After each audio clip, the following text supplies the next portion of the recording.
Hello and welcome to this week's episode of Kickstarter Real Estate Investing. In this week's episode, I want to go to the next concept which we'll get into when you have put in an offer and now you're going through the step of the due diligence process, you've done a home inspection, and now from a financial perspective, the banks also want to do due diligence. And what they do is something called as an appraisal. So what is an appraisal? An appraisal is a very formal way by which a licensed professional who knows how to do appraisal of houses will try and find the true value of a house. Now again, understand this is an estimate. So they're trying to find a true market value for which the house can be sold. Now, why is this done? Because when you go and you put an offer to a house, the seller must have listed a house for, let's say, $300,000, right? And you say, I'm going to make a 20% down payment and I need a loan for $240,000 because there's a 300,000 house and I need to take a loan for 80% of that value. Now the bank will be looking at it and saying, but what is the guarantee that this is a $300,000 house? So they need an independent opinion of whether this house is actually worth $300,000, because the seller can decide that his $100,000 house is worth $300,000. And if you as a loan person who's taking the loan defaults, then the bank should be in a position to basically sell that house and then get the money they have invested in it or given you as a loan out of it. And the only way they can do it is by doing something called as an appraisal. So an appraisal is a process by which a professional, actually a licensed professional, will go and compare your house with other houses which have similar characteristics and come up with an independent estimate. Remember, it's an estimate of the fair market value of your home. Okay, so now depending on the type of property it is, the person who is doing the appraisal, let's call the appraiser, will decide what kind of method they want to use.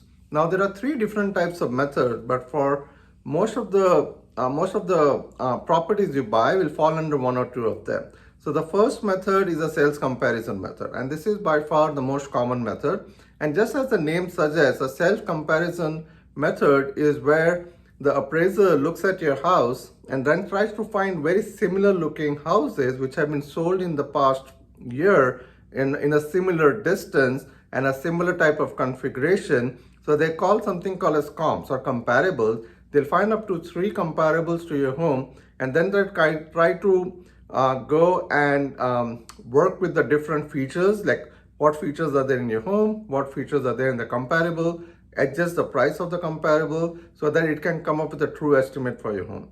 So that's the sales comparison method. The second method which is used by appraisers is called the income method.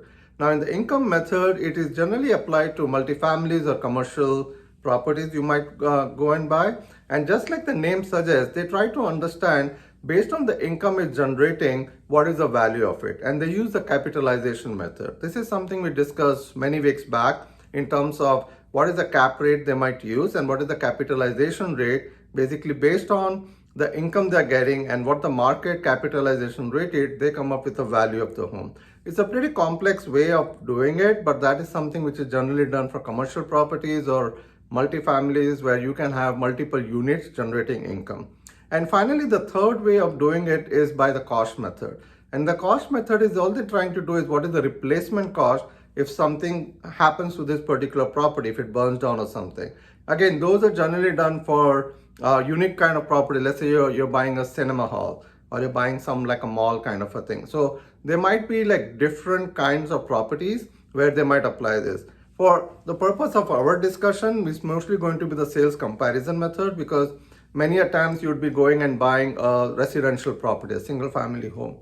So in the sales comparison method, like I said, the appraiser will go and choose up to 3 different comparable properties, and then it will reconcile based on what your property has. So let's assume you have a 3-car garage and the comparable they are looking has 2-car garages. Then what they will do is they'll find out the cost, and they have a price template. Think of it like the price table, which says additional garage in this particular neighborhood in this city will cost $5,000. So they'll go and add $5,000 to that comparable and say, okay, now if this particular house which was sold had a 3rd-car garage, how much would it sell for?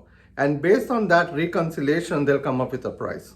And that is more internal, something which you just need to be aware of. It's not something you can control. This is something the appraiser will do. Now, what can you control in this? The only thing you can control is when the appraiser comes back with an appraised value.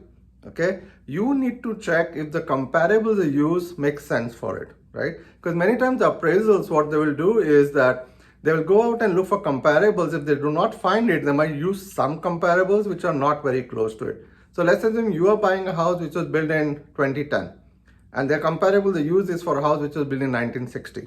It's very hard to compare them then, right? And then those are the red flags you look at. Or if you're buying a particular property in a very good school district and they find a comparable in a not so good school district, even if it's just 2 miles away and you have two different school districts, then you can flag it and you can say, hey, I think this is not a right way to do it. You need to figure out the right comparables for it. So you need to make sure they've used the right comparables and it has to make sense. It should look logical. And your real estate agent can look at the same information and figure out if it is make reasonable sense or not. Now, why is this important? Because the bank relies on the appraised value. So let's take an example. Let's assume your seller is selling this house for $300,000. And now the bank says, hey, Mr. Appraiser, go and figure out what is the value of this particular property. Now the appraiser will do a whole comparison of different properties and then come back and say, you know what, this property is just worth $275,000.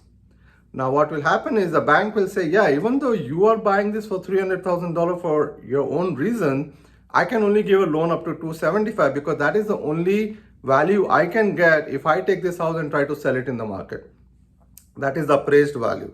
So now you are in a dilemma because your appraised value is $275,000 and the price you have agreed to in your purchase agreement or the basically offer you put in is $300,000.